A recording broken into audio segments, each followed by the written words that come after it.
Welcome to Tripoli. Welcome to what is the Bab al-Azizia compound. This used to be Gaddafi's fortified stronghold right here in the capital. But a few days ago, it was overrun by the rebels. Yesterday, we saw intense fighting all around this compound. You'll still hear during our reporting celebrity fire. They're still firing guns and anti-aircraft weapons into the air. But there's occasionally the sound of some fighting. There's said to be fighting in the Abu Salim district, which is about 2 to 3 kilometers from here. Colleagues who traveled into the area said they saw Libyan army soldiers moving through that area and were involved with fierce clashes with the rebels. There's also said to be fierce fighting around Gaddafi's hometown of Sirte, where some of his tribal supporters are said to have gathered. The city today seems quieter than it was yesterday and the day before. Yesterday we saw some of the most intense clashes since there were first explosions here in the city late on Saturday night. But this is a city still ringed with uncertainty about what comes next now that the Gaddafi era is over. Nick Charles reports. Little doubt here among these rebel fighters around Colonel Gaddafi's former compound in Tripoli that victory is now theirs. After days of bitter back-and-forth street fighting, a more relaxed atmosphere, and confidence from the rebellion's foot soldiers that they're consolidating their grip on the capital. Freedom. Overnight, the sounds of celebration increasingly replaced those of confrontation. But behind the smiles from the rebels, the rebel government, the National Transitional Council, or NTC, is concerned that of Colonel Gaddafi himself there's still no sign. He has a bounty on his head. Britain says that NATO is helping in the hunt with intelligence and reconnaissance assets, but also that there's plenty more to do. As if to underline all that, the rebels say they've been exchanging heavy rocket fire with about 1,000 Gaddafi loyalists on the road leading to his hometown of Sirte, and they've sent reinforcements. They're also on a diplomatic offensive as well. In Paris, the head of the rebel government heard from the French president that France and Britain will host a summit on Libya in the French capital next week. But South Africa, an erstwhile mediator in the conflict, has so far blocked a US effort at the United Nations to discuss unfreezing some $1.5 billion of Libyan assets. They'll try again at the UN later. I spoke to my South African counterpart yesterday about this. The Prime Minister has spoken to President Zuma this morning. And we welcome their agreement that $500 million can be released for immediate humanitarian purposes. We would now like to see a further $1 billion released. There is, of course, a danger in this situation that in some parts of Libya a serious humanitarian situation could develop, and this is part of anticipating and dealing with this problem. It may be relatively quiet in Tripoli right now, but for the political leaders of the rebellion, there's also growing pressure to show that they really are taking control of what remains an unstable Libya. Nick Childs, BBC News.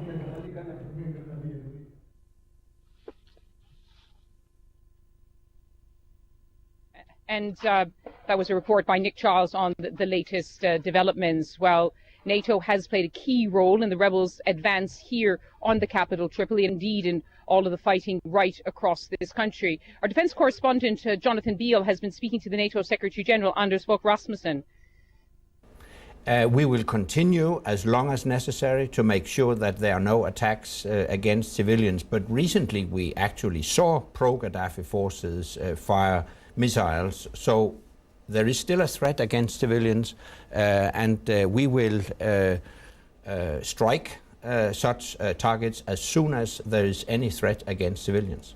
What are you doing on the ground? What are you doing, for example, in the hunt for Colonel Gaddafi? As you know, there are no forces under NATO command on the ground. Well, there are NATO special forces, or members who have special forces who are part of NATO, who have special, people on the ground. Yeah, but NATO conducts its operation from the air and at sea with the aim to implement the UN mandate to protect civilians against attack. But are you using your assets, your intelligence assets, to help in the hunt for Colonel Gaddafi? Gaddafi or other individuals are not targets. What we do is to protect civilians against attacks, and of course if it's necessary, we take out command and control centers, because they can be used to organize and plan attacks against civilians, but individuals are not legitimate targets. You say that, but if Colonel Gaddafi is still at large, it's very difficult to conclude this war, isn't it? That's right. It's hard to imagine a complete end to attacks against civilians as long as he is in power or pretends to be in power. But the fact is that the regime has collapsed.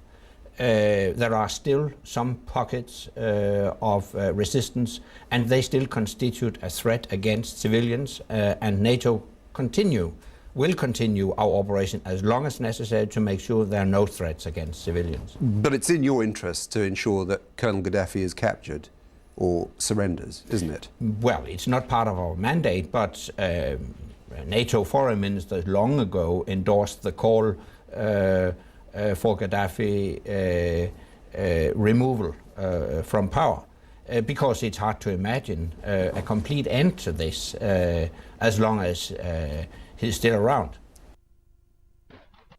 Anders Fogh Rasmussen speaking to our defence correspondent Jonathan Beale. Let's cross now to the rebels' headquarters in Benghazi in the east. Our correspondent John Line is there. John, what's the main point on the agenda for the rebels today? What's on the agenda today? Well, a lot of things really. First of all, they've got to work out when it's secure to move to your side of the country, and they've decided not yet, so they're not going to move till next week. And the other thing, crucially, is they desperately need money. They need billions of dollars so they can get the infrastructure going when they do move into Tripoli. It's very interesting to see that the second most powerful man in the opposition is not in the country. This kind of key moment of crisis for his country. He's in Europe, touring European capitals, trying to get support. And clearly a lot of that is about raising that money, both unfreezing assets and, if that's not possible, getting loans in the interim. Ironically, of course, that this country has got so much money, so much oil in the ground, and so much money in the bank abroad, but they can't immediately access that. And in that context, they will be absolutely delighted by this news this morning that the Arab League has recognized the Transitional National Council, the opposition body, as the legitimate government of Libya. I think that could be actually quite a key moment. It was very important in March when they did that, when they gave support to the imposition of a no-fly zone. That really led to where we are today with the NATO intervention and UN resolutions. And I think, again, it's very difficult to argue against that now. Once the Arab states themselves have said, yes, the opposition are the legitimate government, are the legitimate representatives, I think Western diplomats and so on can go around to the Africans, to Russia, to China, and all the other countries with their doubts and say, look, this is what the Arab people want. Are you really going to go against them? Obviously, the focus has to be looking forward to setting up a new leadership. But what about...